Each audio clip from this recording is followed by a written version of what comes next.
Trabajas cada día, te esfuerzas, pero ¿por qué el dinero siempre se evapora? Esta es la historia de Andrés, atrapado en una deuda de $2,400 y pagando un arriendo que solo enriquecía a otro. Soñar con un lote propio parecía una burla inalcanzable, pero la solución no estaba en ganar más, sino en una simple regla: la disciplina de los $5 diarios. Descubre cómo un obrero convirtió esa regla en $4,320 en 9 meses y cambió el arriendo por el cimiento de su propia libertad. Quédate hasta el final. Esta es la lección financiera que la escuela nunca te enseñó. Las 5 de la mañana. La alarma del celular sonó. Un zumbido breve y molesto. Pero Andrés llevaba ya 15 minutos despierto. Estaba tumbado en la estrecha cama de metal que crujía bajo su peso, escuchando el sonido incesante de su vida. El rumor del tráfico en la autopista sur, la serpiente metálica de buses y volquetas que conectaba a Soacha con el corazón industrial de Bogotá. Era el eco de la prisa, y el frío, siempre el frío húmedo y cortante, se colaba por las rendijas de su ventana. Se levantó con lentitud, estirando sus músculos doloridos y curtidos por el trabajo. Antes de salir, se detuvo a mirar la única habitación que compartían. Él y Sara, su esposa, dormían junto a Camilo, su hijo de 8 años. Todo estaba igual que la noche anterior. Unas cuantas prendas de ropa colgadas de un clavo, la mochila del niño lista para la escuela, y sobre la pequeña mesa de noche, el recibo de la luz. Un cuadrado de papel blanco que se había convertido en un símbolo de su precariedad, esperando pacientemente ser pagado a fin de mes. Andrés suspiró, un sonido que era una mezcla de resignación y cansancio. Tomó su mochila. Dentro llevaba sus herramientas de constructor, guantes de carnaza, el casco blanco con la pegatina descolorida de una virgen y la lonchera con un sándwich de queso y huevo, y el termo con café negro espeso y dulce, el único lujo que Sara le permitía. Salió al patio del edificio, un área comunal de cemento agrietado. El suelo estaba húmedo y negro por la llovizna de la madrugada. Respiró hondo, sintiendo el aire que olía a tierra mojada, a diésel y a comida calentándose en las casas vecinas. Cada mañana, sin falta, sentía ese pequeño nudo en el estómago, la conciencia de que lo que ganaba, alrededor de 2 salarios mínimos al mes, unos $700, solo servía para sobrevivir. No era una fortuna, pero le permitía mantener a su familia a flote. Sobrevivir era su techo. De camino a la parada del bus, sus ojos se desviaron hacia un punto de la vía principal. Un lote vacío, tristemente rectangular, con un cartel oxidado de «Se vende», clavado en un palo torcido. Lo había visto la semana pasada. La imagen se había clavado en su mente, poseer ese pedazo de tierra, algo propio. Pero la idea era tan lejana, tan ridícula con su sueldo, que el terreno le parecía una burla clavada en el paisaje de su frustración. En la obra, el ruido era ensordecedor. Andrés se unió a sus compañeros, tomando su pala y su posición junto a la mezcladora de cemento. A su lado trabajaba Juan, un joven delgado y con ojos despiertos, conocido por ser el único que hablaba constantemente de finanzas en lugar de fútbol. Juan detuvo la máquina para tomar un trago de agua y sacó un celular. Le mostró un video a Andrés. «Mira, Andrés, si guardas $5 diarios», dijo Juan con entusiasmo. $5, Andrés, ¿qué son? Es el precio de 2 jugos y un pan. Si lo haces juiciosamente durante 10 años, son como $19,500. Andrés, cubierto de polvo y sudor, rió. Era una risa áspera, una mezcla de incredulidad y tristeza profunda. $19,500. ¿Y con eso qué compro, Juan? ¿Una bodega? ¿Tal vez un mini apartamento en el último piso? Los terrenos aquí valen el doble. Es una fantasía, amigo. Andrés volvió a mezclar el cemento con una fuerza que desahogaba su frustración. Juan solo sonrió, guardó el celular y dijo: «No te digo que compres la mansión. Te digo que empieces a comprar la libertad. Que dejes de regalarle la plata al dueño del apartamento que se está haciendo rico con tu sudor. Yo ya planté la semilla, Andrés. Ahora es tu turno de decidir si la dejas secar o la riegas». La frase se quedó flotando en la cabeza de Andrés, un eco molesto en el ruido constante de la obra. Esa noche, Andrés llegó a casa agotado. Sara, una mujer de 33 años con una mirada que intentaba ocultar una preocupación perenne, lo esperaba con la cena: arroz, lentejas y un huevo frito. Sencillo pero suficiente. ¿Guardaste algo hoy?, preguntó Sara con una voz suave, pero cargada de la pregunta que hacían a diario. Andrés negó con la cabeza mientras masticaba lentamente. «No alcanza, Sara, apenas para comer. Tuvimos un gasto inesperado en la obra. Ella asintió. Por un instante, la pequeña casa se sintió más pesada. Llevaban 3 años en ese pequeño apartamento de Soacha, pagando un arriendo que ascendía a unos $550 al mes. Andrés, mientras cenaba, hizo la suma mental por primera vez en su vida. 550 por 36 meses, murmuró. $19,800. El cálculo lo golpeó con una fuerza física. $19,800 que se habían evaporado, que habían ido a parar a la cuenta de otra persona. Dinero que no regresaba, que no dejaba ni un solo ladrillo a su nombre. Sintió un nudo apretado en la garganta. «Es como si hubiéramos quemado el dinero», le dijo a Sara, la voz apenas un susurro. $19,800. Sara no dijo nada, pero la tristeza en sus ojos era la confirmación de la brutal realidad. El arriendo era la cuota fija de su propia esclavitud. Los días siguientes fueron una prueba de supervivencia. La constructora, citando problemas de flujo de caja, redujo drásticamente el ritmo de trabajo. Ya no eran 8 horas, sino 6 o, a veces, solo media jornada. El salario de Andrés se encogió y apenas le alcanzaba para el pasaje y la comida. El recibo de la luz se acercaba peligrosamente a su fecha límite. La tensión en casa se convirtió en una presencia física. Sara, acorralada, le comentó una noche: «Mi hermana Sandra dice que Jorge, su esposo, podría prestarnos $1,500, solo para no atrasarnos, por lo menos mientras se reactiva la obra». Andrés dudó. Pedir prestado a la familia era una derrota personal. Pero la asfixia era inminente. Aceptó sin pensar, acosado por la necesidad. «Diles que sí, pero solo por 2 meses. Apenas me paguen, les devuelvo el dinero». El dinero llegó. Un bálsamo helado. Por un tiempo, la respiración se normalizó, pero la obra siguió lenta, y la falta de una estrategia de pago hizo que los $1,500 se esfumaran cubriendo un hueco tras otro. 2 meses después, con intereses y cargos por demora no negociados, la deuda ya ascendía a $2,400. Las llamadas de Jorge se volvieron semanales, luego diarias. El tono era duro, sin rastro de familiaridad. «Amigo, ya pasó el plazo. ¿Cuándo me pagas?». Andrés prometía cuotas quincenales que, para su vergüenza, nunca lograba completar. Empezó a evitar las reuniones familiares, sintiendo que llevaba la palabra deudor marcada en la frente. Sara, antes preocupada, ahora estaba silenciosa, su angustia reflejada en cada gesto. Una tarde, en la obra, Andrés cargaba un saco de cemento de 50 kilogramos por una escalera estrecha.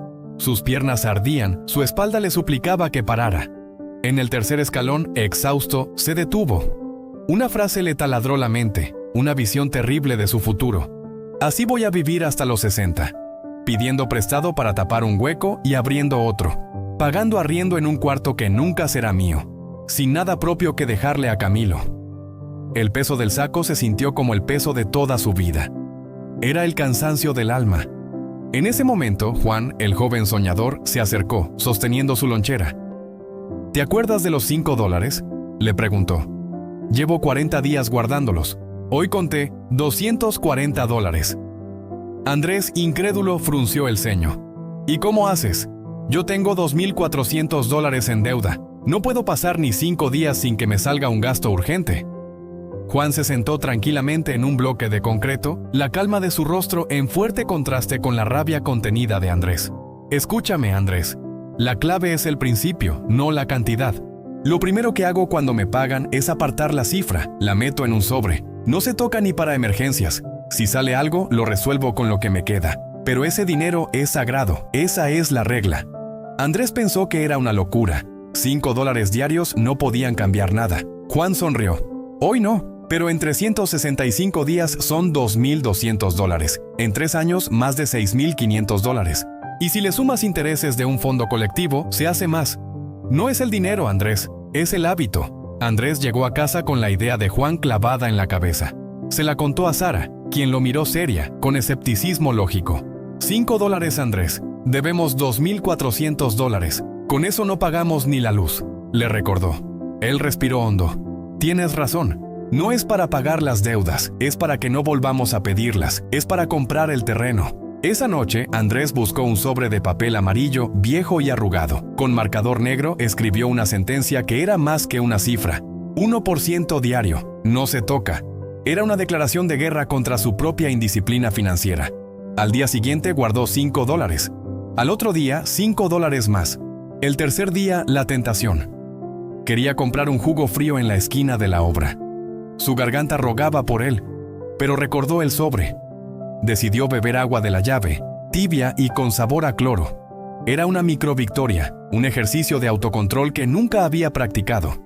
Cuando Sara le pidió $3 para el transporte de Camilo, Andrés se lo dio, pero con una regla clara. Ese dinero salía de su bolsillo de gastos, no del sobre. Cada día el sobre crecía, y Andrés sentía algo nuevo. Control. Al final del mes, Andrés contó los ahorros. $180. Nunca había reunido esa cantidad sin tocarla. La tentación de usarlo era grande, pero resistió. Incluso cuando la constructora retrasó el pago por 4 días, él no tocó el sobre. En su lugar, vendió una herramienta vieja por $30 y compró lo necesario. Su disciplina empezaba a rendir frutos. 2 meses después, con $360 en el sobre, Juan le propuso el siguiente paso. El sobre está bien, Andrés, pero el dinero quieto pierde valor. Entra a un fondo colectivo. $30 semanales, 50 personas. Es un ahorro forzoso, pero te toca el dinero en un año y con seguridad. Andrés, que ya había dominado la disciplina individual, decidió dar el salto a la disciplina colectiva. Metió $300 de sus ahorros en el fondo y siguió guardando $5 diarios en el sobre. Ahora tenía 2 frentes de ahorro. El primer gran impacto llegó a los 4 meses. La temida llamada de Jorge. Andrés, ya son $2,400. Necesito que me pagues algo. Andrés respiró hondo. Abrió el sobre. $720. Sintió miedo pero no pánico. Le pagó a Jorge $600, prometiendo cubrir el resto en 2 meses. Sara lo abrazó esa noche, aliviada y sorprendida. Se dieron cuenta de que podían cumplir sus promesas si se mantenían disciplinados. 6 meses después, el fondo colectivo le devolvió $1,500, más los $30 que tenía en el sobre, un total de $1,830. Andrés puso el dinero sobre la mesa, lo miró fijamente, con la solemnidad de un hombre que por primera vez veía el fruto palpable de su esfuerzo. «Voy a buscar un terreno», dijo sin dudar. Sara frunció el ceño. «Con eso no alcanza ni para el enganche». Él asintió, su voz llena de convicción. «Todavía no, pero en un año sí». Empezó a preguntar precios. Un lote de 100 metros cuadrados en Soacha costaba alrededor de $3,600. El enganche era de $900. Calculó que con el siguiente fondo colectivo, el sobre y unos pequeños trabajos extras los fines de semana, podría cubrirlo. La fantasía de la mañana ahora era una ecuación tangible. Andrés y Sara estaban sentados en su pequeña mesa de la cocina, ya sin el agobio de la deuda inmediata, y con la cifra de $1,830 como prueba de su nueva capacidad. El futuro ya no se sentía como un túnel oscuro, sino como un mapa que podían dibujar. «Tenemos que acelerar», dijo Andrés a Sara. «Ya probamos que podemos. Ahora subamos la apuesta». Habló con firmeza. «Voy a guardar $9 diarios. Es casi el 2% de lo que gano. No se toca». Sara, que ya no era escéptica sino una aliada incondicional, aceptó de inmediato. Había abierto una pequeña tienda de abarrotes en la ventana de su apartamento. Un emprendimiento modesto que le dejaba una pequeña ganancia semanal. «Yo guardaré $3 de la tienda», propuso Sara. «Es poquito, pero es constante. $3 diarios, Andrés, no se toca». Entre los dos sumaban $12 diarios, un ahorro de $360 al mes. Era una cifra gigantesca comparada con su vida anterior. El rigor era extremo, obligándolos a medir cada gasto, a caminar en lugar de tomar el bus a veces y a comer con una sencillez casi monástica. Pero el sacrificio venía acompañado de un nuevo sentimiento, la esperanza activa. A los 9 meses, el ritual de conteo fue solemne. Andrés vació su sobre amarillo y Sara, su pequeña caja metálica de la tienda. Andrés contó $3,240. Sara, $1,080. Un total de $4,320. Habían superado el valor del lote. Tenían el dinero para el lote y el enganche de la construcción. La audacia de Andrés creció con su capital. Decidieron invertir los $4,320 en el terreno y de inmediato se inscribieron en un fondo colectivo mucho más ambicioso, 100 personas que les tocaría en 18 meses. La meta, unos $12,000. Eso ya no sería para un enganche, sino para levantar la casa completa. Llegó el día. Andrés y Sara firmaron las escrituras definitivas del terreno.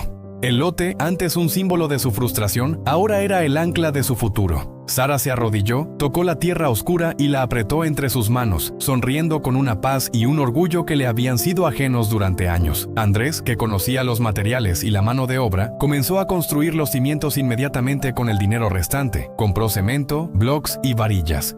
Los sábados, después de su jornada, él y Juan, su fiel mentor financiero y ahora constructor aficionado, trabajaban en el lote. Cada bulto de cemento, cada varilla soldada, cada ladrillo colocado, era un recordatorio físico e innegable de que los pequeños esfuerzos diarios, las decisiones constantes y el no tocar el sobre producían resultados palpables.